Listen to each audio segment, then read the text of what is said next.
नमस्कार, मैं सरोज कुमार। द सभा में एक बार फिर से सभी का स्वागत है। मित्रों, अंग्रेजी का एक मुहावरा है, bolt from the blue. Hindi में भी ऐसा ही एक मुहावरा है, सूरज का पश्चिम में उगना।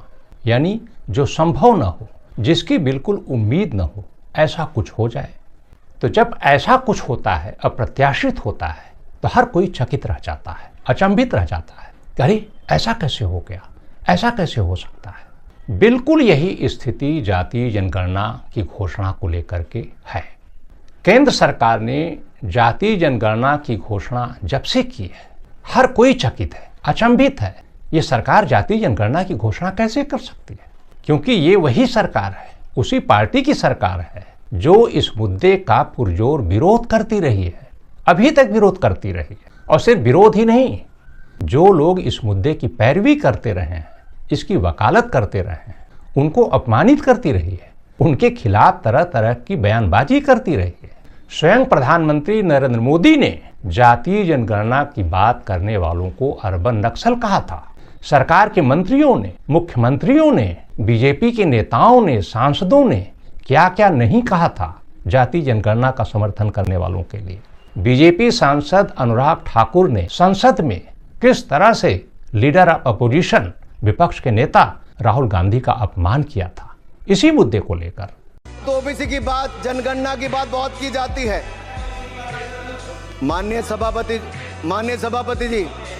सभापति जी, जिसकी जात का पता नहीं वो गणना की बात करता है। और प्रधानमंत्री नरेंद्र मोदी ने अनुराग ठाकुर के उस बयान को ट्वीट किया था, उसका समर्थन किया था, उसकी तारीफ की थी।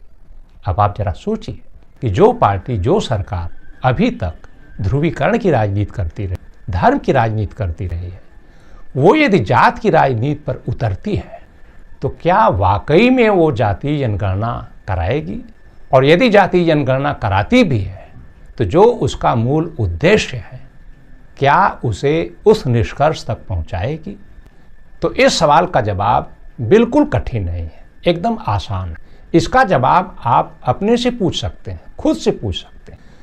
मान लीजिए कोई काम ऐसा है जो आपको पसंद नहीं है, आप उसे हरगिज नहीं करना चाहते, आप उसका विरोध करते हैं, मगर किसी कारणवश, किसी मजबूरीवश आपको वो काम करना पड़े, तो आप उसे कैसे करेंगे? जाहिर है बेमन से करेंगे। हो सकता है खाना पूर्ति भर करते हैं। तो जातीय जनगणना को लेकर बीजेपी की जो स्थिति है, इस सरकार की जो स्थिति है, बिल्कुल ऐसी ही है। बहरहाल जातीय जनगणना के मुद्दे पर सरकार क्या करती है, कैसे आगे बढ़ती है, इसके लिए फिलहाल इंतजार करना पड़ेगा। मगर हम उम्मीद करते हैं कि जिस सवाल को लेकर आप सभी परेशान हैं, उस सवाल का जवाब इस चर्चा के दौरान आपको मिल चुका होगा। तो ये चर्चा आपको कैसी लगी, अपनी राय से हमें अवगत कराएं, कमेंट बॉक्स में लिखें।